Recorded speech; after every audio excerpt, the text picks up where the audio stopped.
Ichi ammayyaa tokko hattuu guddaa duraan muuxannoo hannaa irratti dandeettii guddaa qabu. Kan amma immoo umriidhaaf dulloomee naannuma gartee karaarraa maqeetu rafu dildila jala jechuudha. Kanaatichi xiqqaan amma haareenyi ammaa kun waa namicha abbaatii bicha gurguratee maallaqa kishaa qabu meeshaa maallaqa fuudhe. Obbo kana fiigaa dhufe namni isaa harkee jala fiigaa dhufan. Horii akka jala dhufanitti eenyu deessa namicha hatticha guddaa ture beekamu kana karaa isaan matu. Yaaboleessa ta'e yaaboo akka inni jala fiigu jira inni dho'isi yaaboo njeen. Hattichi guddaan ariif akka itti waa dho'isan beeka si dho'isuu dura waan harkaa qabdu san booda isaan na jalaa fuudheetta dho'isi jeen. Waan harkaa qabu awwaaleeti harka duwwaatti as dhufe hogguu isaan si dhufan. Waan takka illee siirees ta'e fuula kee rifatini hogguu isaan dhufan akka nama gurraa hin dhageenye foorrii boqo foofi jeen. Talmoo oofi jeen boo. Jarri dhufe horiyaa. Hogguu jarri dhufu isaa foto kunoo poolisiinis difikaa dhufe qajam harfatta shumaan harkan. Isa kan seennaan oma foorrii yaada kaa. Ittuma deebi'a. Aboo as kenni mallaqa. Afaan wallaananii dhawan dhiitan waan takka fooriyyaa malee. Boo kun maal bifayyaan qabu kaanitti poolisaadhaa geessanii guyyaan firdibeetii mana seeraa geessan itti dhufee firdibeetii dhiyaate. Firdibeetii duratti sagguu dhiyaatu. Ubaja aboo maallaqa kana fuudheeti. Waan gaafata wallaalchise fooriyyaa malee siikuuha. Bokkuu kana itaadha jedhu firdibeeticha haa. Kana duuba nama sammuu rakkina qabu. Yaa immoo zagamtanyaan jedhu nama sammuu rakkina qabu ati. Wali fuudhettanii mana furtiif adeemsitanii deemaasii poolistichaa fi jaraa waliin adeemu caan nagaan gabbee. Harka keessa kaatee dhufee bakka isaa hogguu dhufu maallaqa bakka awwaalee san hoggaa dhufnee baatee mi'ee guddichi isa jijjiiraa bara. Maallaqa fuudhe fiti jeengaa maallaqa qaba oda kiyya waan si laffeessan ni beektaa mi'ee addaan nu fuudhi gaa jennaan.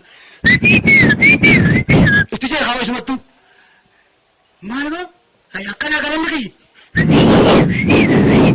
Aboo addaan nu fuudhi rakkoo guddaa sun harkaa isi baasee namana. Hangamillee abshaala ta'an edaa. Abshaalli kan nama boodaan dhufee turre hamaadha jeeti namichi maallaqa san dhiisee fi mucaan siiquu isaatiin maallaqaanis galate. Halaffaatii san godees dhabee jechuudha. Isii kana sararratti tokko siidha. Waan takka garana nyaate guyyaa tokko mishiyoon takka mana namaa hojii hojjechuudhaaf. Ni jedhama saratanyaa jaansir hojjettu manaa qadaramte. Haati manaa hedduu boontuudha. Dhaqii miciyoo ittiin hogguu isin dhufte. Hoggunii fi ani amala khiyyarraa. Hogguun ani hedduu haasa'uu hin danda'u jettiin saratanyaa meeqaan sababa kanatti ari'e. Hoggunii fi ani siinjee hotti jechuu kiyyaatti akkasinnaa beeke. Hogguun ammaas siinjee deemu jechuu kiyyaa akkasinnaa beeke hedduuf tuulti beete. Miciyyoon ammoo dalagaaf dhufte malee nama isii caalaa boona ifiin boonu. Aartii onneen funyaan hin boogeessi. Maal jettee? Hogguu ati naan jette dhufu hogguu ati naan jette deemuudha ayyee anis amala tokkoon qabaana dhagaye jettee. Odee simee harree nama amala qabdu dhufe hogguu ati naan jette dhufu hogguu ati jette deemuu eegate anis hogguun siinjee hin danda'u jechuu kiyya akkasin naa beeku.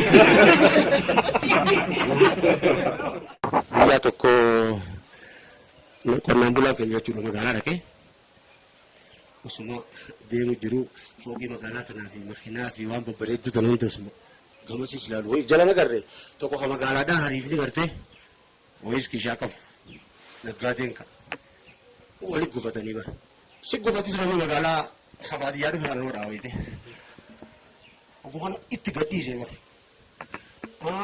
Aboo maal dhoytamoo maal dhoyta adanaa seeraa naa qabaatu gootee dhaabbannaan poolisii dhufee poolis dhaabaa geessan.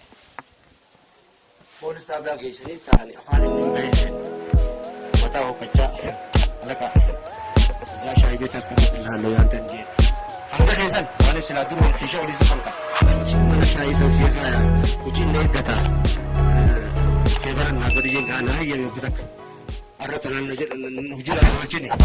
Alaqaan waan shaayii isaa harkatiin barbaadeen taa'ee manzaraa kana godha. Yoo eegaa bara jafees.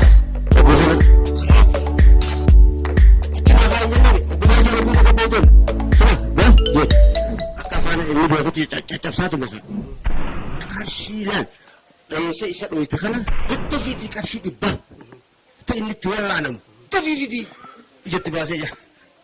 Obbo kana gurbaatti ishii gashee ishii baay'ee dhibbichi waan dhibba bahu Kutee eege gurbaan ni eege gabarticha qaacaa nama dalagaadhaaf qaamni isaa qophii qabu kana dhibbi dhufuu dhabuu harkeemi suutumaan soolaasaa waliin maratee harka kanarra galfatee suutuma marxoo isaa waltachaafatee asitti deeffatee harka hudduu duuba miila tokko ala kaayee tokkicha hafarra dhaabbatee humna isaa guutuu walitti qabee marmaarticha shiraan gurbaa gaggeessanii harkaan hagattaa'ee qalamaan akka nama waaqatamee jechuu jiru.